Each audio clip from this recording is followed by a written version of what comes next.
Welcome to our deep dive. Today we're going to be looking at drones. Yeah, And these things are everywhere these days. they are. Buzzing around. We've got a whole stack of research on them. Lots of dense stuff, but some really fascinating stuff too. Yeah, it's pretty interesting. So, we're going to dive into it. You're going to help me unpack it all. We're going to look at the history. We're going to look at how they work. Yeah. We're going to look at what they're being used for and maybe even some of the challenges ahead. Yeah, sounds good. Sounds good. Okay, so what really struck me when we were going through this research is, these things have been around a lot longer than I think most people realize. It's true. Yeah. It's not just a 21st century thing. It goes back over a century. A century. A century, yeah. Wow. Okay. I had no idea. So were those early drones anything like what we see today? Not even close. Really? Think like flying torpedo. That's essentially what the Kettering bug was back in World War Like One. flying torpedo. Yeah. Yeah. So quite different from the drones you can just pick up at Best Buy now. Yeah, for sure. Okay, so I got to ask, where did the name drone even come from? Well, that comes from a 1930s British target practice drone. They called it the Queen Bee. Queen bee. Yeah, Queen Bee. So again, like a totally different image from what we think of today when we think of a drone. Yeah, okay. So we know that they started out, in the military, obviously. But when did they start branching out and being used for other things? Well, believe it or not, the first commercial drone was actually designed for crop dusting in Japan in 1997. Crop dusting. Yeah, it was called the Yamaha RMAX. Hmm. Okay. Why was that such a good use case? Well, I mean, crop dusting with planes can be dangerous, Right. not very precise. Drones, on the other hand, can fly low and they can target specific areas. Makes sense. So from buzzing over fields to delivering our packages, right? Yeah. When did that transition happen? Well, that really started to take off in the 2010s. Companies like DJI and Parrot, they started making drones that were more affordable, more user-friendly. Yeah. And that's when it really opened up the market for consumers. Hobbyists could finally, get their hands on these things. Right. And now it seems like there are countless types of drones out there. We were looking at that classification system earlier. It's pretty wild. It is, yeah. We classify them by size, design, capabilities, even how they land. Okay. So you got everything from these tiny, like, nano drones they use for indoor surveillance to the massive, like, strike drones used for military operations. It's like a whole range. It's crazy. Okay, so we've talked about, the history, the different types, but I think now we got to get a little technical, right? What is going on inside these things that actually allows them to fly? Yeah, right. So it's a complex system, but it can be broken down. So first off, you've got the Okay. physical components. So Uh-huh. like the frame, the motors, propellers, the battery. Right. And that battery, as anyone who's flown a drone knows, is super important. Yeah, absolutely. And then on top of that, you've got the control systems, the communication modules, the navigation sensors. It's like a mini flying computer. Right. Okay, so this might be a silly question, but I'm always amazed by how smoothly drones navigate. They seem to, effortlessly find their way. Yeah. So is it all GPS? GPS is key, especially outdoors. But what about like when a drone's flying inside a building or somewhere without a strong GPS signal? Yeah, okay, that makes sense. So what happens then? Well, that's where we see things like inertial navigation and SLAM come into play. Slam. Yeah, SLAM stands for simultaneous localization and mapping. Okay. So it's like a drone's internal mapping system.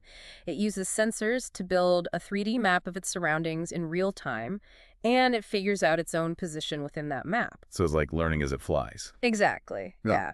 And then, of course, there's obstacle avoidance. So, if there's a sudden gust of wind or a bird flies by, Yeah. it has to be able to react quickly. So that's where things like LiDAR, ultrasonic sensors, cameras all come in. They're used to detect and avoid those obstacles. So it's like giving the drone a sense of like spatial awareness. Yeah, exactly. It has to be able to see and react to its surroundings. It's impressive how sophisticated this navigation system is. Yeah, it really is. And that's probably what makes these things so versatile, right? I mean, we're going to get into all of the amazing ways that they're being used, but Oh, yeah. it's pretty incredible. It is. Okay, so we've talked about the history, the tech, the different types. Now I think we got to see these things in action. We got to see how they're actually being used in the world. Right. Yeah, absolutely. Let's do it. Okay, but first we got to take a quick break. We'll be back in a flash to explore all the amazing ways drones are being put to work. And there are a lot of applications. A lot, yeah. Yeah. I mean, It's really changing the way we approach all sorts of tasks, Oh, right? absolutely. I mean, they're not just flying cameras anymore. They're doing all this stuff, like inspecting bridges, even delivering medicine. Exactly. But to understand how they do all that, I think we need to, like, really unpack this technology. Huh.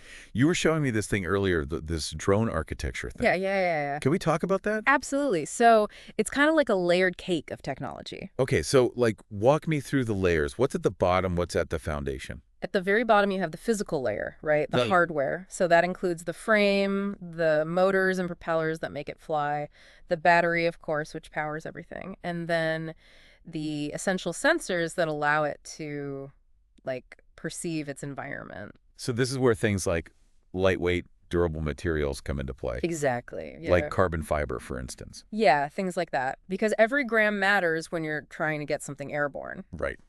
Right. And then the battery, of course. I mean, that's the Achilles heel of a lot of drones, right? Researchers are constantly trying to improve battery life Yeah. because that's what limits the range and the flight time. Yeah, it's just like our phones. We're always looking for better battery life. Okay, so we got that physical foundation. What's the next layer up? Okay, so then you go up to the control layer. The control layer. This is the brains of the operation. So this is where you have the flight controller. Okay. This is like the central nervous system of the drone. It's constantly processing information from the sensors, making adjustments to keep it flying smoothly. So it's like a little pilot, like in the drone, making sure everything's good. Exactly. Yeah. I've heard about these PID controllers that are constantly tweaking the motors and stuff. Yeah. Absolutely.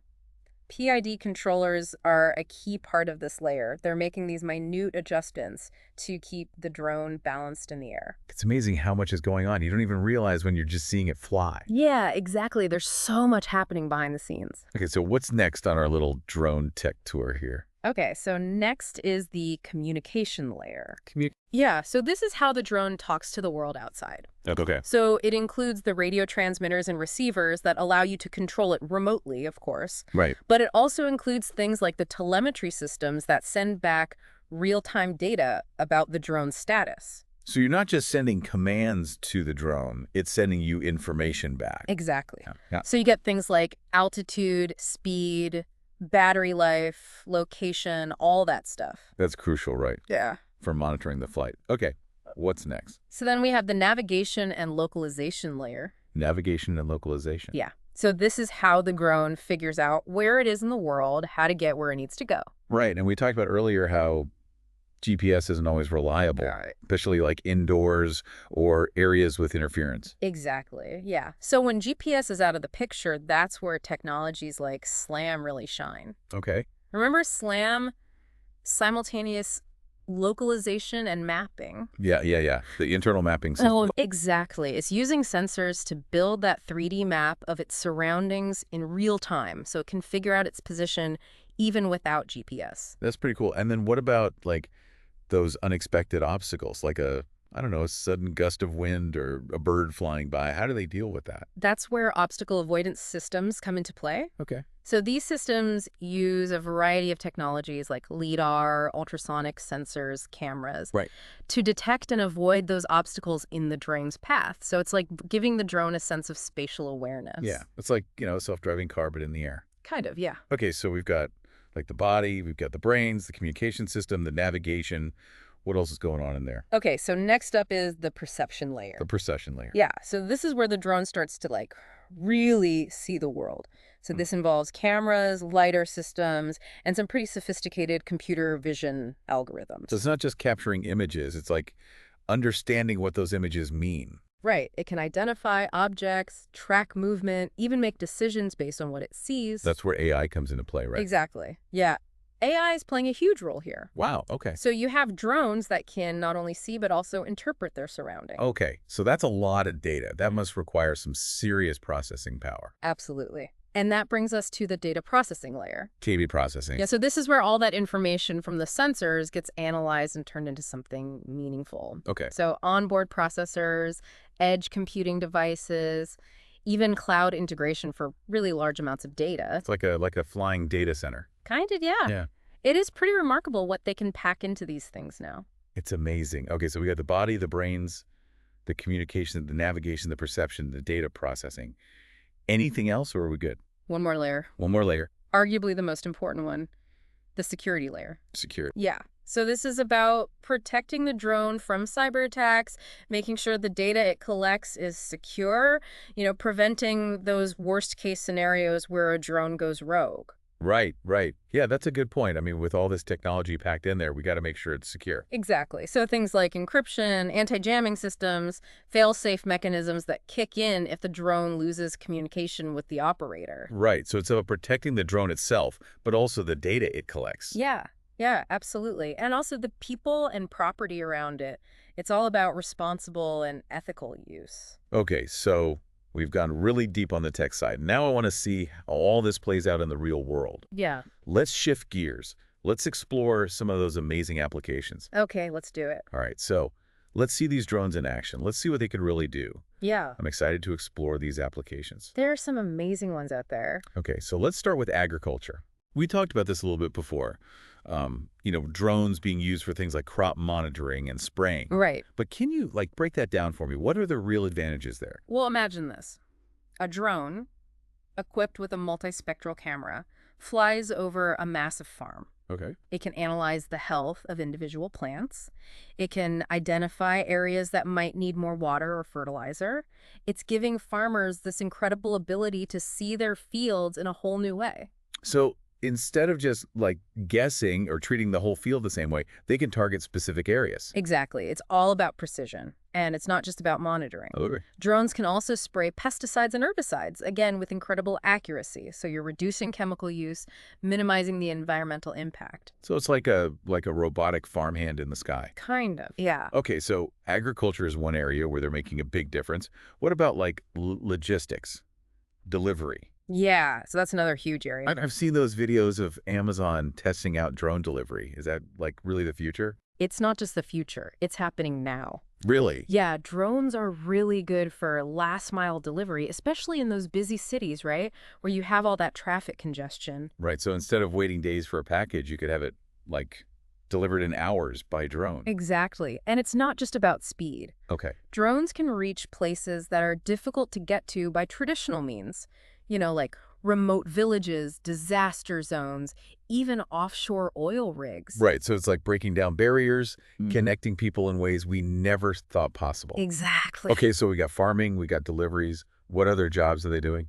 Well, there's infrastructure inspection. Infrastructure. Yeah, so they can fly over bridges, power lines, wind turbines, pipelines, Okay. capturing images, Yeah. data that would be really difficult or dangerous for humans to collect. So instead of sending a person up there to climb a bridge or, hang from a helicopter, you just send a drone. Exactly.